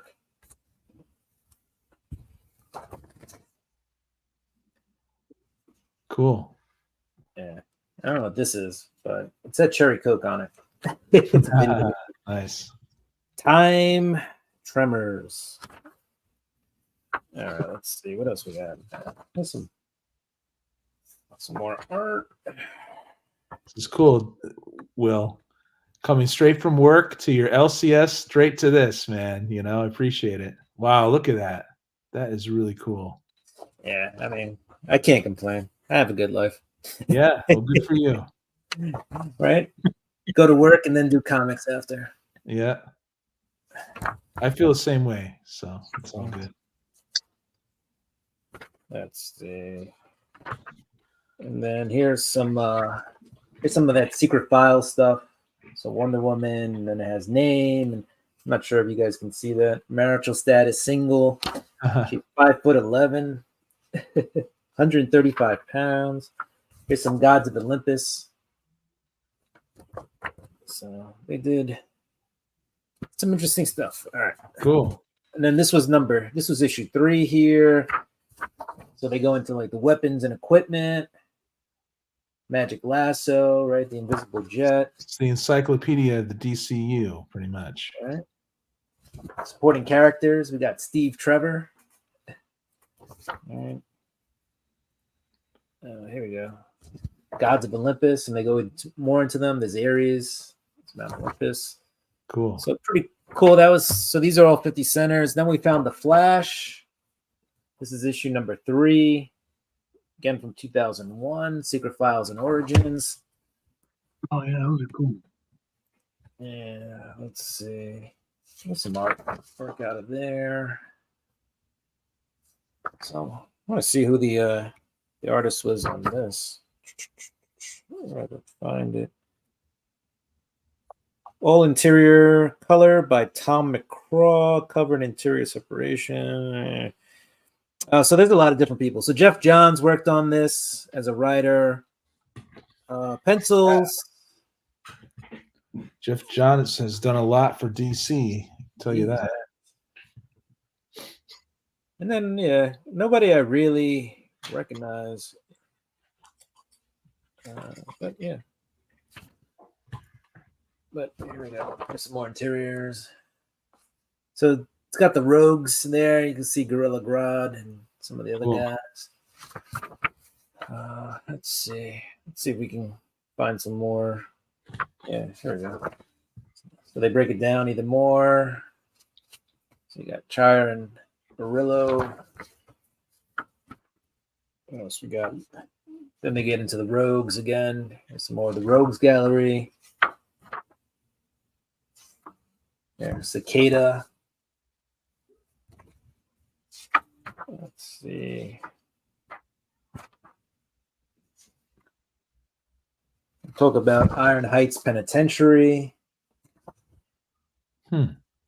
Yeah, so each issue kind of touched on a different subjects. It was interesting. Here we have DCU Heroes Files and Origins Secret with the DEO. Right, so definitely gonna have Martian Manhunter in there. You got some Lobo, some Blue Beetle, Shazam. Shazam. Yeah, so here you got a file on Martian Manhunter in here. It's Chase, DEO. Greetings, C. Woodard 19. Thanks for being here, man. Yeah, and then there's some stories in here. All right, so some origin stories and stuff like that. Got a Captain Marvel. All right, Lobo. They talk about Lobo in here. So yeah, you get some info on this. So right, Lobo. It says he's 6'4", 250 pounds. His eyes are red, hair's black. First appearance, Omega Man #3. So it kind of gives you that. Real name unknown. Occupation bounty hunter, mercenary. Base of operations mobile. So you got some stuff. All right, here we go. We got some Kronos. What else? Anarchy, who briefly appears in the Batman book. Yeah. The Star Spangled Kid and Stripe. Right. There and there. Yeah, let me turn that so you can see it better. Wildcat. So there's some interesting so characters. These secret origins are more like the files of the characters and stuff. Yeah, it's kind of like DC just decided to, put them together and put them into books. Here we have the DC Villains version, Secret Origins. Yeah, so these are like the files. This is probably like pre Amanda Waller, but this is probably the stuff Amanda Waller would have in her. Yeah. Yeah. So I swear the villains in here aren't that great. Mr. Mind. Yeah, they have potential, but the names aren't always that great, right? Yeah. Buzzword and Dolem. So. Oh no, it's Buzzword. Look out. Yeah. Oh no, what are we gonna do? Malefic. Right? They're kind of like one that we've seen before, Amazo. Right, but like Buzzword shows up and you're like, oh no, where's the Joker? Like Totally. The Ravens. Yeah. The Mystical Menaces. Let's see if I can find somebody else who's known. Nope, not you. Not Neron. These must have been like the early 2000s. Like, they're like, let's create a whole new set of villains and hopefully like some of them will stick. Yeah. A marketing. They can cash in. I don't, yeah. The Star Conqueror. Looks like just another version of Starro. But...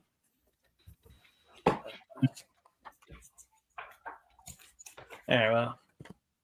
At least the second page is not bad when you get to the second page. At least, you got the Joker on there. So. And Lex Luthor, and I don't know who the other guy is, but at least there was some. But those are some 50 centers I picked up. The Secret Origin books. Well, that Joker page was their 50 cents. The rest is free, man. Yeah. You can't go wrong with 50 cents. Heck no.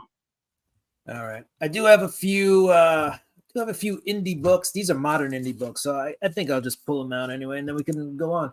I don't know if anybody's been reading this Firepower, but this is I remember starting that and had the first year of it or something. It was good, and then like I forget what it was. It was like issue like 19 or something. It was like blowout issue. Things in this book will never be the same. Blah, blah, blah, blah. Like sold it, and then like you read it, and it was like oversized garbage. Shop. And I think a lot of people, Trev, what's up? And Chop, thanks for being here. Hello, Trev. A lot of people Awesome. kind of jumped off after that. Can't go wrong at all. Cup with 50 centers. Yeah, that's right, Swagda. Yeah. But what I do like is Chris Sam, the artwork. So he's got a very that looks good. Yeah, he's just got a way of telling a story and having it flow, and it's not realistic, but you still read it and you kind of believe and feel for the characters. It's he just knows how to draw a face. Just to like you believe that guy's getting hit in the face with the back end of a sword. Guys, the truck might be here, so I might have to step out. Hold on. Oh no, there's a truck. Yeah, the truck is here. Hold on. So I'm gonna pause me or mute me. Okay, I'll be back. Yep. All right. So now I'm stuck here forever. It's all good. Feel like we've been waiting for that truck since last week. Yeah, me too. All right. What else do we have? I showed Little Monsters #1 last week. Here's Jeff Lemire. Here's Little Monsters #2. So maybe each week we just showing you Little Monsters. But Jeff Lemire has been on this, and Dustin Nguyen. What's cool about this book is it's about like these kids who don't know that they're kind of like vampires. They've just been away, like basically it's end of the world scenario, and they're kind of turned into these vampires, and they kind of have their oh look, he's back. No truck yet. No truck yet. That was the neighbor's semi. Yeah, you hear him backing up. I'm like, man, is that the truck? So it's just really cool, black and white. I think this was the prelude to the black, white, and red books. So like every time the vampire does a vampire thing, you get the blood coming down, but it's mostly black and white. It's the Jeff Lemire story. Yeah, Little Monsters. So last week, I showed issue 1. This week we're showing issue 2. Cool. And then this was like the issue that they find out that there's like other people around, not just these vampires. But one of them gets a taste for blood. Yeah, they didn't even know they were vampires. Right. And it kind of starts a cycle in this book. Some of them were still not, hey, we're not gonna do that. And others were like, yeah, I'm feeling great from doing it. Right. It was the whole, should we do it? Dynamic, yeah. And they were all stuck as kids. They couldn't get any older, right? Because they were turned as kids. They were turned as kids, right? Yeah. We got House of Slaughter #5. And this is in the Slaughterverse, if you will. Something is killing the children. It's tape on the bag, so this tape has been stuck for a while. All right, well, we're just going to show you the cover, because otherwise I'm just going to destroy the bag. This tape is not coming off. It's cool. But then I do have this. I got this actually at C2E2. This is Maniac of New York #1, The Bronx is Burning. But it's signed by Andrea Muti, who did the exterior art. So when I met him, I talked to him for a little bit, and he was actually a really cool guy. And he showed me, I don't know if it ever came out, but the Maniac of New York, they were doing a toy, right? So they had I remember that type toy. So he broke out the prototype for me while I was there. Like I have video of it. It's on one of my videos, where I went to C2E2. I kind of show the toy because I asked him, I was like, is it cool if I just take a little video and record it? Nice. And he was like, no, it's fine. But it was a prototype, and I'm not sure whatever happened with it. But I was like, who doesn't love seeing the first toy of a toy line, right? The one. Very first. Hey, Zodiac, I hope it was a truck of comics. I would love that. Yeah. So this is Andrea Moody's artwork. He's basically done a bunch of Maniac of New York. I believe they're on the 3rd volume of the book. I'm trying to see if there's a splash page somewhere where we get to see the monster in action. Yeah. But I think that's the thing about this book too, is the monster's always lurking. Like there's his arm. Yeah. You know? But you never really see him until it's too late. Oh, there's kind of a shot of him. So it's decent artwork. Yeah, it's Mike, cool. Mike, it's good artwork. Yeah. But I think it also helps to sell the monster vibe of it, right? Yeah, have it be a little slashy. Yes, the slasher vibe. Do you like the slasher stuff, Mike? No, not. I mean, I'm not a blood and guts. I just like, the traditional monsters and stuff like that. Not really a slasher horror. Gotcha. But I got a brother who's all about that. Facsimile, right? Well, facsimile. Yeah. But I did pick up last year during Heroes Con. I did pick up the original. Yeah, with tattoos. Slab version of it. Nice. With tattoos inside. Yes, complete with tattoos. Wow. That's the only reason I bought it. And got at a decent price too. I got it slabbed. I want to say it was a 9.6 with tattoos for about what they were selling it for raw at Heroes Con. I did have I got it off of Shortbox. I don't know if you guys have heard about Shortbox.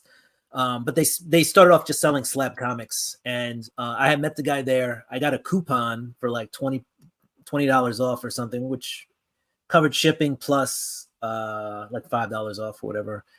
And yeah, just some guy, like, you can list your books up there. So some guy just listed the comic, and I guess I just happened to look at it around the same, after going to Heroes Con that moment, that night, and he listed it for well below what FMV was, and I was just like, how can I not? Like, wow. I looked at the same comic raw at the convention, and they were charging the same price, and I was like, I know what the grade is on this now, and it comes in a slab, so when they ship it to me, it's kind of protected. So wow, that's awesome.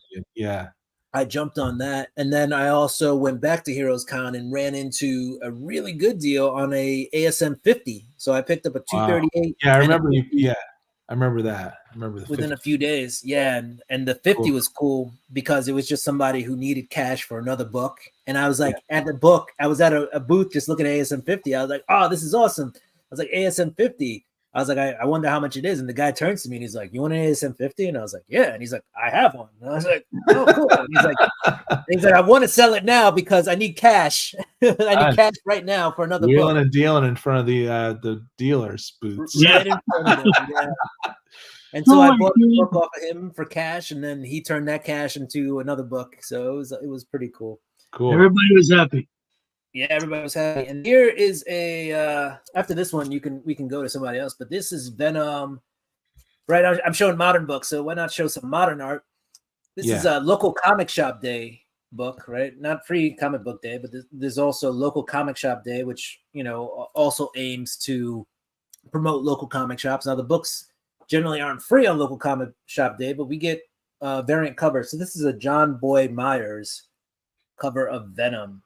So just a nice modern Venom art, kind of a homage, right? Because Venom today is a little bit leaner and slimmer, and this one's got the hulking back muscles, traps, and this is like the old school Eddie Brock Venom done in a much more modern, menacing way.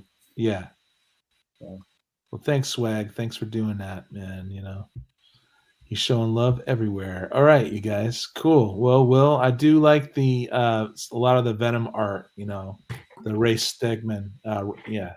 Stegman is good. Yeah. What's an interesting thing about Stegman is his autograph is a Stegosaurus. He works yeah. So he'll write Ryan, and then it's like Stegosaurus man. Yeah. Excellent. But it's a dinosaur. Yeah, it's pretty cool. All right, so I'm going to run through some of these that I have in the backed up back issue area. This is 1975. It's by Atlas Comics, number 1. Yes. Planet of Vampires, baby. Of the Vampires. I think I got this from Dave. Pretty cool cover. Cool. I might as well try to complete all these Atlas comics, right, Rob? Since they're only, you know, they go up to issue 4, and that's it. I think some were even less than interesting how that. often they pop up. I always thought of them as being super rare, but now that I keep an eye out for them, they seem to pop up every once in a while. They're just not the thing. If something happens, suddenly, then everyone would be like, yeah, give me those Atlas comics. But yeah, pretty cool. Cool Conan. I never saw those until about maybe 4 years ago, man. Right. That was the first one that I got, that Planet of Vampires. Cool. Yeah, I hear this one's actually pretty good. Yeah. We got some Walt Simonson art here. 1985 in newsstand. Thor 361. So nice. I think I needed this one for my Walt Simonson run. I don't have the whole thing. I have a copy of the first appearance of Beta Ray Bill, but yeah. Walt's a really nice guy in person. He's cool. I've met him. He's he's phenomenal. Yeah, so we got that. What else we got here? We got 1993. Ragman, City of the Dead, number 4. Higgy Pop got me into this. The inside art's pretty good. Look at that. That's pretty. I like that cover. I like hoods, all weird and stuff.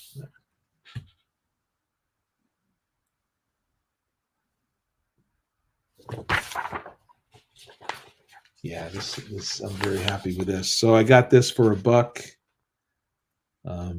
Pretty soon I'll have all my comics on the blog spot. It's almost like an easier reference than the CLZ app currently, but yeah. I'll definitely give this a good read. Yeah, the colors are popping on this. Freaking cool. Guess Ragman is a vigilante that finds his cloak. And it's a good time. Okay, I needed this for my run. I used to have all of these, and now I do not, unfortunately. It's 1987, Peter Parker Spectacular Spider-Man, 127, Al Milgrom art. So, but it's a newsstand, but that spine is okay, but it's cool. I remember this actually as a kid. We got Alan Kuppenberg art within, which is good art. I like him.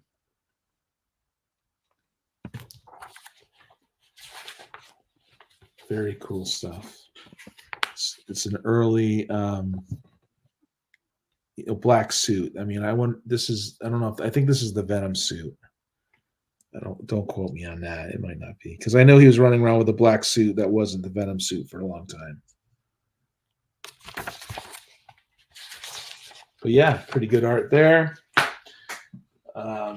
We might as well just show this one. It's 1994 Action Comics 697 Bizarro issue. I got this for 50 cents. I got a bunch of these Superman, in my back issue area. 50 cents. Is that something you're gonna go after? Some Superman runs, or? Oh, I'm not sure. Mullet Superman, I'm not so sure, but if it's, I see stuff like this on the cheap, and I just, well, yeah, I just can't leave it behind. You better scoop up all those mullets you can find, man. I mean, that's pretty good art, He's gonna come out with a mullet in the movie, and everybody's gonna run for him. Yeah, Jackson Geist does the art there. Yeah, it's all about the mullet. Here, I'll pull this one out. I got this from you, Mike. 1986 Dragon Ring. Number 6. Yeah, dude, I love these. This is that the first or the second? I can't remember.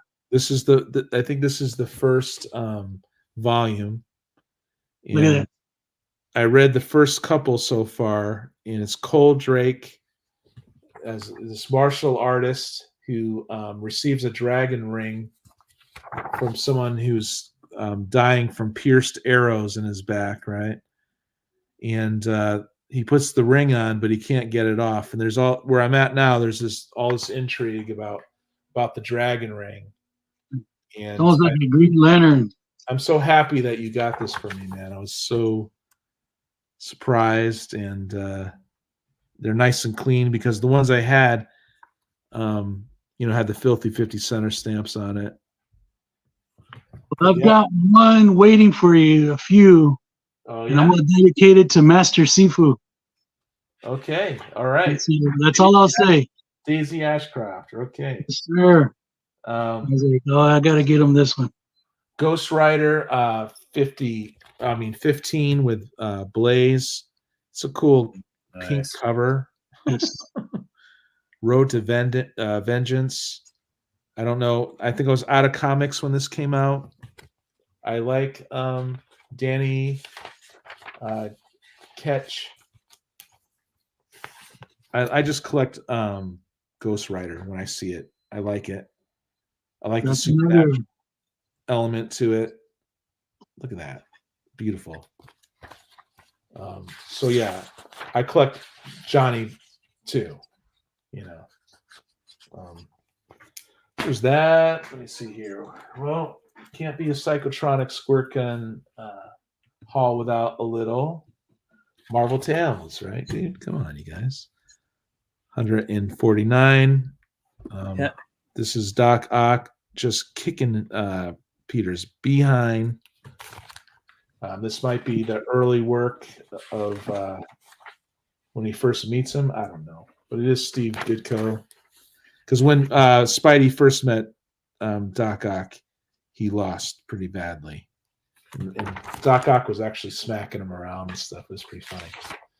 And I think this is the issue.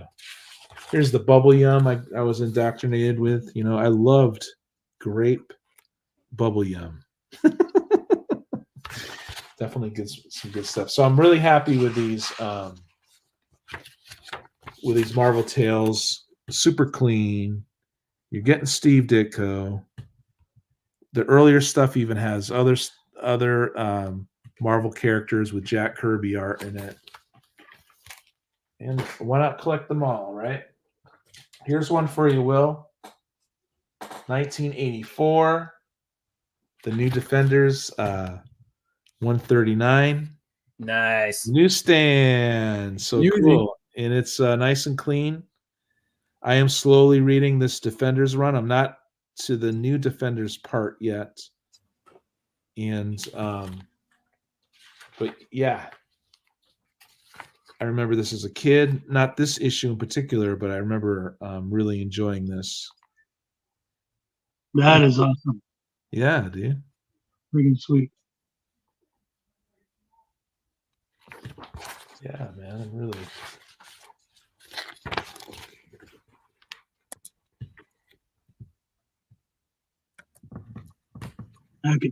Wow. Yeah, pretty nice, huh? Nice and clean. I got this for a couple bucks at the LCS. So I was like, heck yeah, I'll take that. $2.50.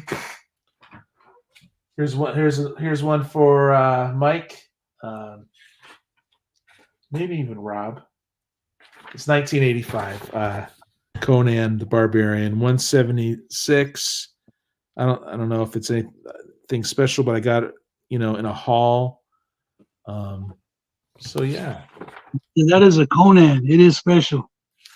I know. That's what I was gonna say. It's Conan. That's all. Yeah. It doesn't need to be any more special than that. Yeah. Pretty cool. Put that book down and crush your enemies. Yeah. John Buscema breakdown. So yeah, got that one. What do we got for time here? We got 20 minutes. Who's up after me? Anybody? I'll go. Okay, cool.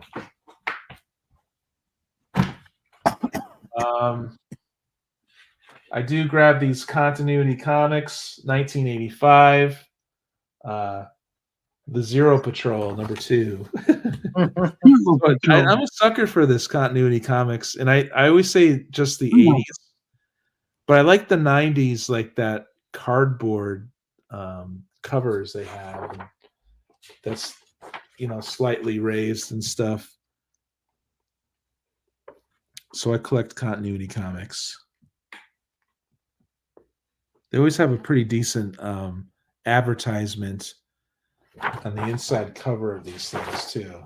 But yeah, we'll just show some little space romping. And do I want to do anything else? Well, I want to do a couple more, I think. We got Timothy Truman here. Look out. Yo. Yeah. Scout #12. I haven't read this, but yeah, dude. The revolution is going on. Yeah. And he writes and does the art. It's pretty cool. So I haven't gotten to this yet, but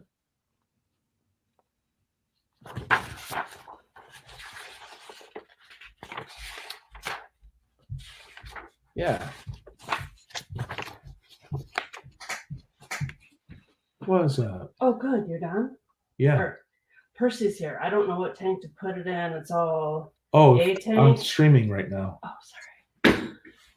What tank? The right one, the empty one that says B on it. All right, you guys got to go. I'm going to switch it over to Mike's real quick. All right. And all right, everybody. Mute.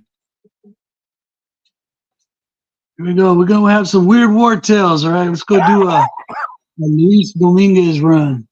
This is issue number 21. We got Luis Dominguez on the cover. Where am I going here? Go skull cover. Heck yeah. Do you like these, Rob? Are you a fan of these kind? I'll be back, you guys. You got 1 hour to kill. Literally, right? Oh, and that is Frank Robbins' art. Okay. Nice. So that's 21. Here's number 22. Another Luis Dominguez cover. All these skulls on the cover. The mystery and the madness. Right. And open up to the splash, see what's going on there. You just can't go wrong by putting a skull on the cover. No, heck no. What they used to say. I think that's the reason the Punisher is so popular is because he wears a skull. Yeah, man. You know, so they used to say the gorillas would sell the cover. For me, it's the skulls. Hey, Roger. Met a Rod in the house. Hey, Raj. What's going on, brother? Hey, Roger. Here we got number 23, another Luis Dominguez cover. Better run for your life. That's dope. I think in the 80s, some of these cover artists for these metal bands probably took a look at some of this and say, yeah, I'm going to copy that. This one we have Alfredo Alcala on the inside of the first story. The Bird of Death.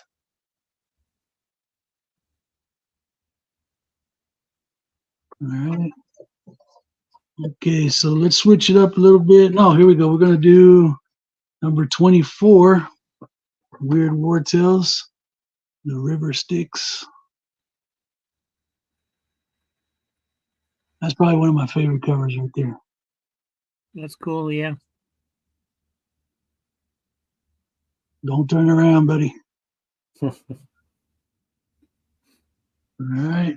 I open up that one. We got Ernie Chan. The Invisible Enemy. All right, let's do another Weird War tale. Another Luis Dominguez. This is number 25. Right? And you got that guy drawing, and then you Death is drawing him, so I don't know. Ruh-roh, exactly. And just open that one up. You got another Alfredo Alcala.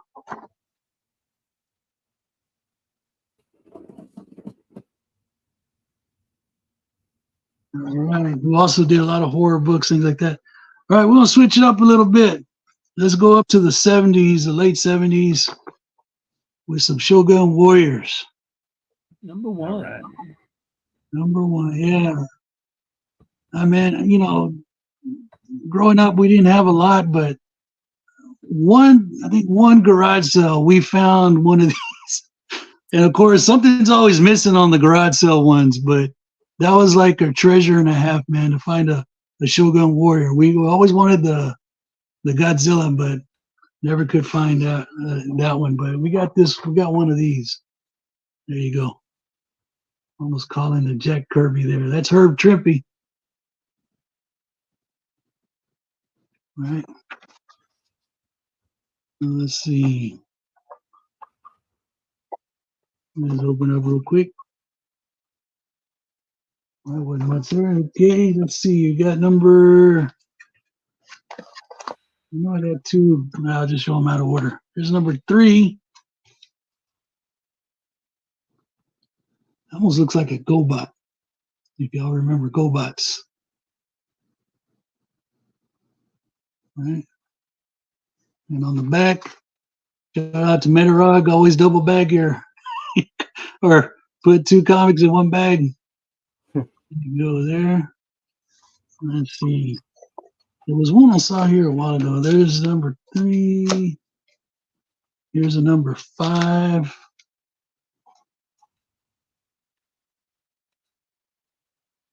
Yeah, but like I said, those toys were cool back then.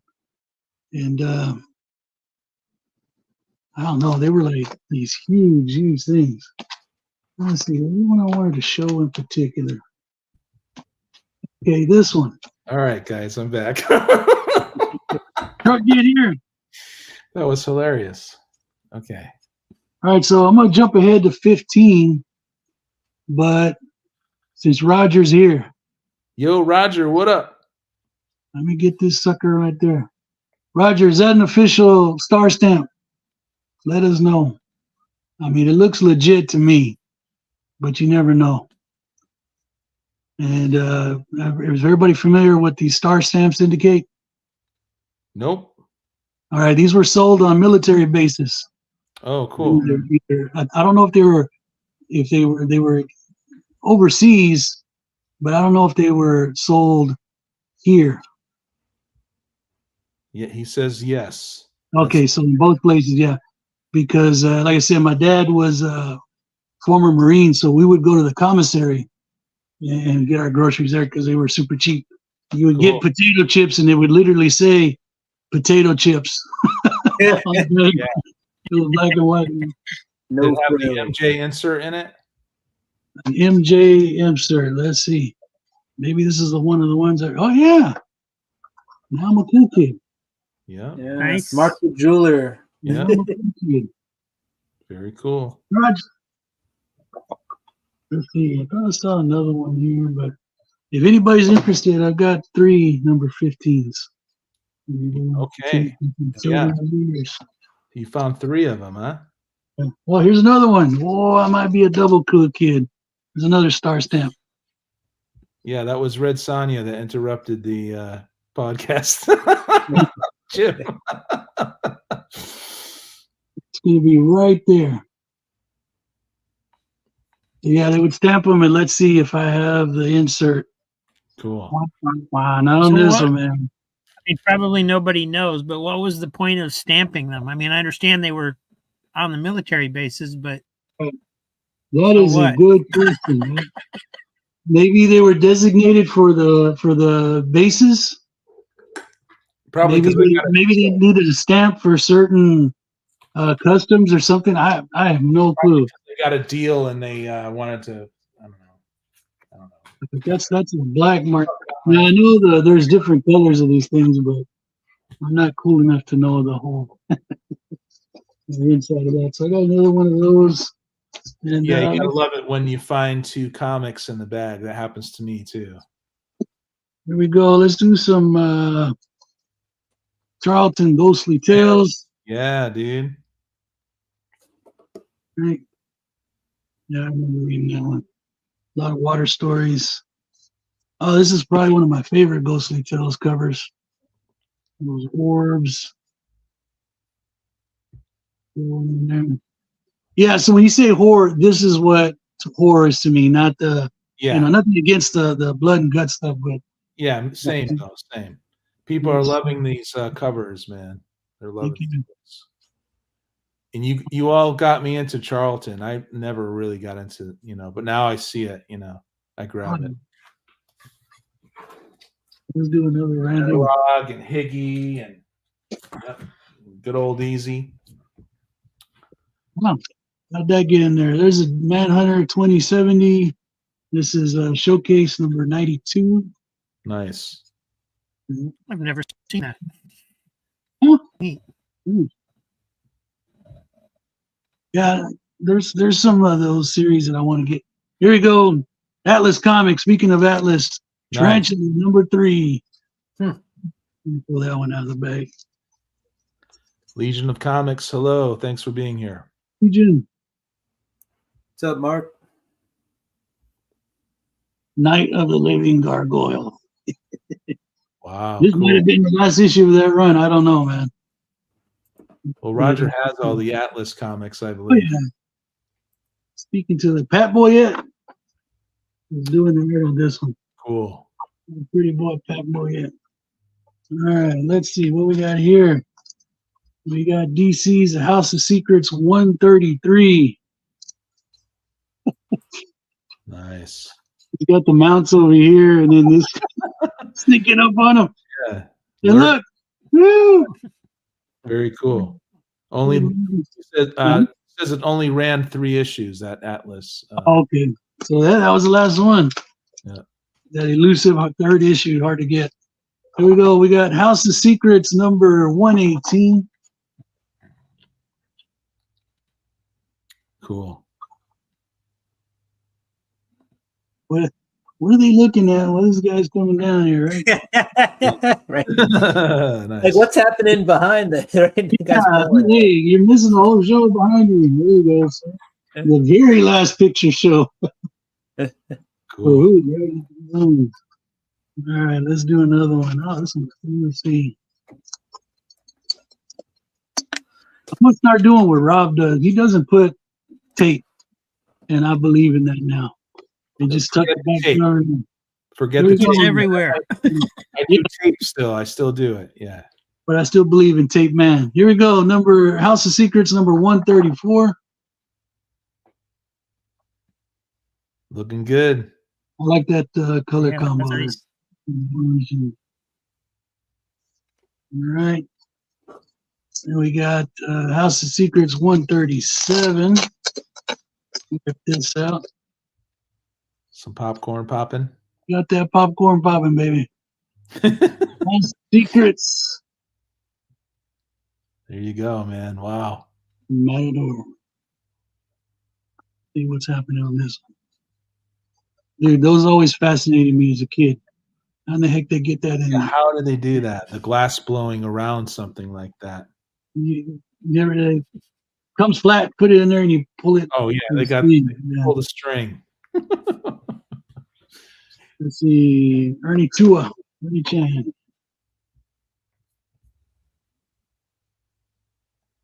Yeah, Danielle. Danielle's birthday, everyone, is on Free Comic Book Day. Free Comic Book Day, Daniel. They planned it just for you, brother. It's a good celebration. Here we go. And then we jump to a Frankenstein. This is before we run out real quick. Frankenstein monster number 15, Trapped in a Nightmare. Nice. It's been my last few weeks. I can't read any comic books. I just see this stuff. I get it now, you know. That's Sonny Bono action. Let's Keep it go back here. There's some random I just pulls. love Ah, the covers now, you know. I do cover grabs now. I think I might have that one. Doom of Dracula don't. number 9. Don't have that. Beautiful. No, we got to take this one out. Yes. Take We it gotta out. take this one out. Yeah, happy early birthday to Embraced. He still might make a Rob appearance this Saturday on the claim sales. We'll see. He's gonna get all the book. Man, I can tell you the tax man got me. No, I'm out for a little bit. Yeah. I'm actually gonna go out, man, and do the free comic book day. I'm gonna go out to the shops and do it. I'll be out, but I'll be out working on that day. All right, here we got some modern stuff. What the heck? That's Too what. much stuff. What? Will, what's going on? He's Modern. taking over. He's taking over. Modern to me is still a 90. So this is Tomb of Dracula number 2. Got my glasses on, so I should be able to see it. 2005. Yeah, that's pretty modern. That's only almost 20 years old. Yeah, it looks good. Yeah, I'm pumped for it too, Legion. I missed it last year. I missed free comic book day last year. There's 3, so I wonder what happened to number 1. I guess that's Caves. Because you know the LCSs have their sales too. They have a big That's sale. why I really want to go. Yeah. I No, wanna I go like see some of it. those modern stuff. I like to take a peek on what's going to happen. You know, they advertise stuff. All right, so let's see if you've seen this one before. This one is called Curse of the Weird, the oddest comics ever. Wow, they did a good job there with the colors, didn't they? Yeah. Steve Ditko.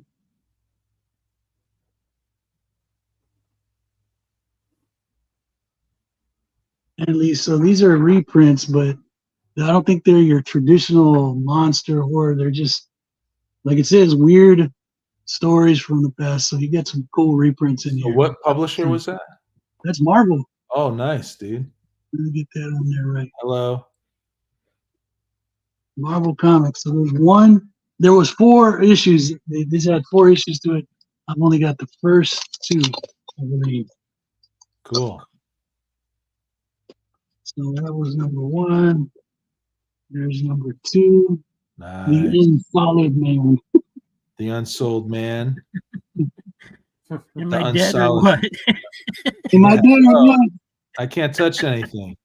Yeah, he's unsolid, dude. Strange Tales. Nice. You got these other ones in here. And this one looks, that's a Ditko. Cool. Oh, heck yeah. I'll get all these reprints if I see them now. I think there were, like I said, there were 4 issues of this. All right. And this is part of my Superman in Peril collection. Whoops. Sorry, bro. Nice.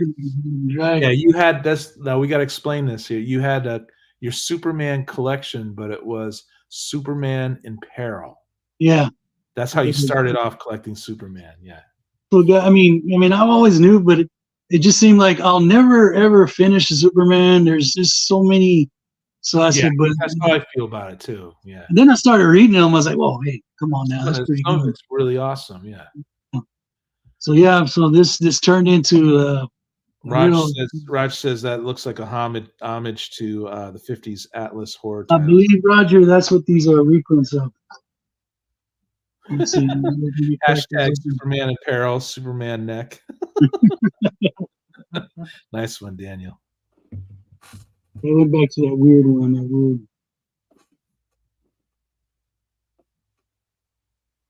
So yeah, they I guess they went back to the well on their old Atlas ones. Cool. All right, so I'm all over the place on this one. Books, just find room for them, right? You know, just do another one. Do one more. House of Mystery. Number 276. That's Go to probably the 80. junkyard, get rid of all your stuff, and just fill it up with comics. Wow, look at that. Who's he looking at? Looking at him. Anybody else want to go? Yeah. You want to do it, Rob? I can. Are we going to keep going? Oh, yeah, yeah. it's time. It's 8 o'clock. Yeah, sorry. Whoa, it's time. Yeah, why don't we call it? Yeah, we're a little tired anyway. So you guys, thank you so much for being here. Any last words before we sign off? So happy to have Mike back. Yeah, it feels good to be back, man. I guarantee I've been missing it. I've been missing it, but yeah, definitely. It feels complete. Really appreciate the books you show. Really appreciate the attitude, the camaraderie. It's freaking great. So it's good to see everybody in the chat, man. I know I haven't been on for a while. Yep. Good to see our friends in the chat. Anything you guys want to say before we say goodbye? Rob, Will? Nope. Thanks for watching, guys. Thanks for being here. Enjoy Free Comic Book Day. Yeah, enjoy Free Comic Book Day. Enjoy Free Comic Book Day. If you want to, I am trading now. I got a similar trading program to Rob, in case you guys didn't know. It's the links below, and check out the other channels I have there as well. Comic book channels. They're all really good. And yeah, we're signing off, you guys. I've had a real long day, but I loved being here. I love saying hi to everybody. So I did drop a video today. So if you like mystery boxes, check that out. Yeah, check out Will's mystery box video today too. All right, you guys, you take care. Thanks everybody for being here. And we're out. Deuces. Hey guys. Right? Love and respect to y'all. Later.